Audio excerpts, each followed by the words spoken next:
Bakın görün, bu yetimçe kimdir? Yetimçe çıxıb Bakı şəhərinə. Bakı şəhərində bizim qız uşaqlarına pozğun kimi baxır. Yəni sağlam gözü yoxdur bu adamın, xəstə gözlə baxır. Baxın görün, bu qızlara pozğun demək olar. Bax bu adam kimdir? Bu adam bir fikirləşmir ki, e, mən hardan anadan olmuşam, hardan çıxmışam, kiməm, nəçiyəm. Mən bir söz deyim də, kim Azərbaycan qadınına, Azərbaycan xanımına pis gözlə baxır, ona əxlaqsız deyil, ona pozğun deyil. Qardaş, o adam, o mən bilmirəm hansı ona cəza lazımdır vermək. Mən artıq bilmirəm də. Azərbaycan xanımına onun pozğunu da, onun o pisi də bizim şəhidlər gedib onlar üçün döyüşüb, vuruşub. Pozğun üçün də, yaxşısı üçün də, pisi üçün də. Bizdə pozğun söz olmamalıdır.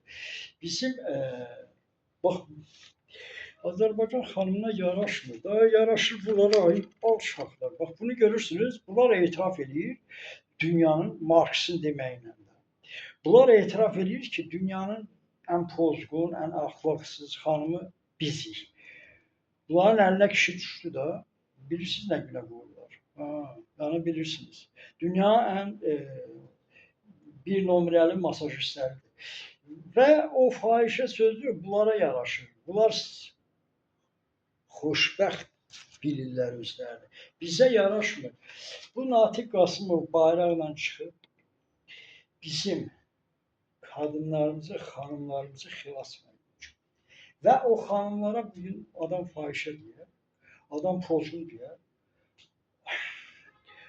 Bu qardaş, bu yenə də deyirəm, mən pisinə də, Azərbaycan xanımının o pisinə də, pozğununa da həyatımı verirəm. Niyə? Bizdə pozğun yoxdur xanım. Pozğunluğu qardaş, öz-özünə xanım pozula bilməz axı. Onun kişinin özü pozur da. Kişi olmasa o kim poza bilər? Eşşək pozar. Ya qız pozur, xanım pozur. Bunu kişi pozur da qardaş. Bu bir, yəni çox şeyi, bu uzun söhbətdir. Və ona görə bu alçağa baxmır. Bunu biri demir ki, bu pozğun deyəndə özün kimsən? Yəni özün kimsən də? Deməli, qardaş, kim evlənə bilib, kim ərə gedir? Kişi ərə gedir, qız ərə gedir, kişi evlənirsə, bunlar deməli xoşbəxt ailədirlər, bunlar sağlam ailədirlər, deməli qeyrətlidirlər, namusludirlər, əxlaqsız deyillər əslən. Mənəm qardaş, evlənə bilmədim. O xanım evlənə bilir, ərə gedəməyir, zorla ərə getsin. Mənim ürəyim istəyir bir xanımla görüşəm, tanış olam. Harda tanış olam? Olar bilmək. Tanış harda olar? Toydur, gündə toy olmur ki, gündə qonşuda ana, ata sənə gedib qız axtarsın, həm evləndirsin. Ay kişi, biri soruşmuş ki, sənin valideynin harda evlənib, necə evlənib, necə, harda görür? Küçədə də görürsən. Küçədə görəndə xoşun gəlir, gedirsən həyatı görürsən. Restorana girirsən, restoranda da qəşəng qızlar, restoranlar pozğun xanadır. Kafedir, klub. Keçmişdə klub Znakomst var idi, klub Znakomst. Nəyə görədir? Bu ağıllı adamlar düşünür. Mənəm indi istəyirəm bir dənə qızla tanış olam, arvadla tanış olam, qadınla tanış olam. Harda tanış olam? Gedirəm o idarəyə, o klubdur, ya restorandır, ya indi obyektdir. Gedib orada indi kimisə bəyənməlisən də. Harda bəyənirlər? Küçədə elə tutub sən arvadla tanış ola bilmərsən. Yəni yeri, elənki yerlərə pozğun xana deyirlər. Ay qardaş, İndi mən evlənmədim, mən arvad tapa bilmirəm. Hardan tapmalıyım? Niyə gedib küçədə mən tanış olanda o xanımla görüşəndə məndən ona pozğun deməlisiniz. Biz indi evlənmədik. İmkan olmadı evlənməyə. Deməli, qızın da imkanı olmayıb ərə getsin. O kişi ilə görüşür. Qardaş, pozğundular. Deməli, anası, atası yatır baş-başa, bunlara olar. Yəni qanuni sayılır. Amma kimsə evlənə bilməyib, indi həyatını qura bilməyib, görüşür, kişi ilə arvad görüşür. Nə biz deməli nə pozğun sayılır. O da bunu pozğunu biz pozuruq. Yəni uşaqdır, qız uşağıdır, belə uşaqlar da var. Beyinləri sudur. İndi görürsən nəyə görə geyinirlər, gödək deyirlər. Yox ki, pozğundur.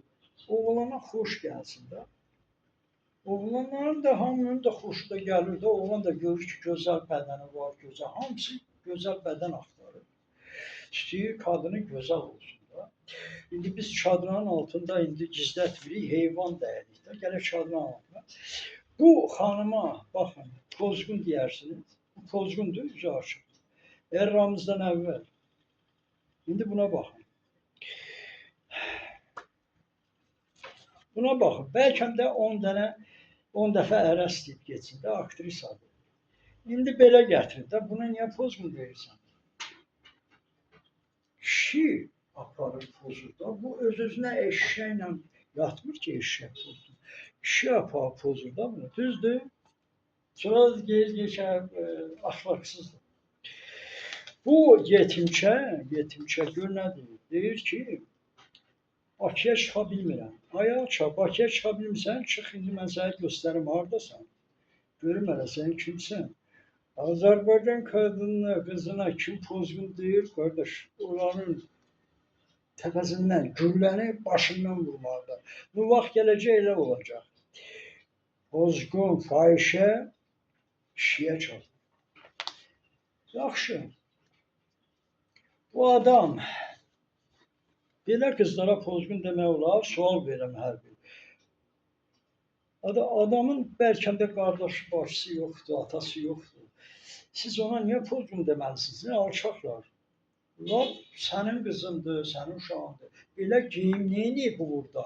Heyvancan. Buna nədir burada? Bu dizdən yuxarıdır, dizdən aşağıdır. Bu bir. İkincisi bu alçaq nədir? Deyir şəhərdə külək vurdu, qızın yufqası qalxdı.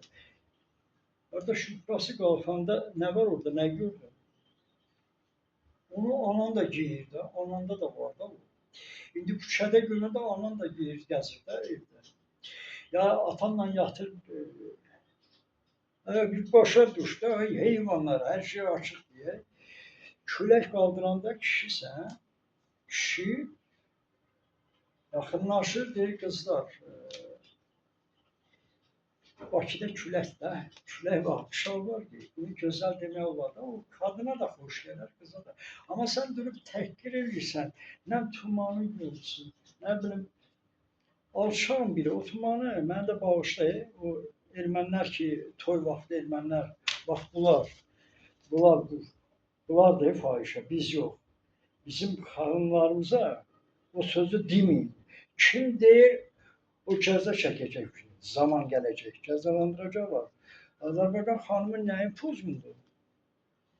Onlar təsdiq edib. Onlar tumanlarını çıxardır, toyda atır kişilərin başına. Hansı kişi tutur, o həmin günü o qadından olmalıdır. Yəni bəydən qabaq dostları olmalıdır. Onların adəti. Sənsə alçaq, o tumanı çıxardıb atsa başıya. 100 dəfə o tumanını gedib yalayacaqsan, bu bir. Əlin çatmır. Bunun əli çatmır, ha, əli çatmır. Ona görə söz. Amma bunlar alçaqlar. Birinci, eşidin görün nə deyirəm. O fahişə sözünü, əxlaqsız sözü hardan gəlir? Bunu geylərdən gəlir. Deməli, eramızdan əvvəl bu Yunandır ya ərəbdir. Özləri danışıb, ha, gey olubdur. Sizsə bugün o geyin təkrarını edirsiniz. Deməli siz də geyə dəstək olursunuz. Gey o sözü deyib daha. Nəyə görə deyib? Əli çatmayıb. O qız onu istəməyib və onu zorla əldə edib. Və özü də gey olub. Bilirsiniz, bax bu tarixi bilməyən adamlar, ay kişi, o bir Almanı da olubdur. Bıçağı götürüb bu əllə tutub. Vilkanı da yox, deməli bıçaq bu əldə olub, vilka bu əldə. Ya hansı, mən məsəl üçün hansı, deməli o adam sol əli ilə istəyib vilkanı tutub, bütün dünya dəli olub ki, vilkanı sol əli ilə tutmalısan, ya sağ əli ilə, nəysə, o solla salı mən şey eləyirəm, əsəbdən danışamıram. Mən isə başa saldım ki, bu insana, bu udobno olub da, yəni rahat olub. Rahat olub bu əllə vilkanı tutsun, ya qaşığı tutsun, ya bıçağı tutsun, ay bədbəxt. Mənə rahatdır bu əllə tutmaq. Rahat ona olub, o tutubdu və bütün dünya dəli olub. Ha, düzgün budur, işə bax ha. Rahat onun üçün o əllə tutub da. Qanunlaşdırıblar ki, sol əlindən olmalıdır qaşıq ya vilka nəysə, başlarına dəysin. Ona görə, yəni bəzi şeyləri mən indi sizə davamı gəlir, indi davamını şey eləyəcəm, çatdıracağam.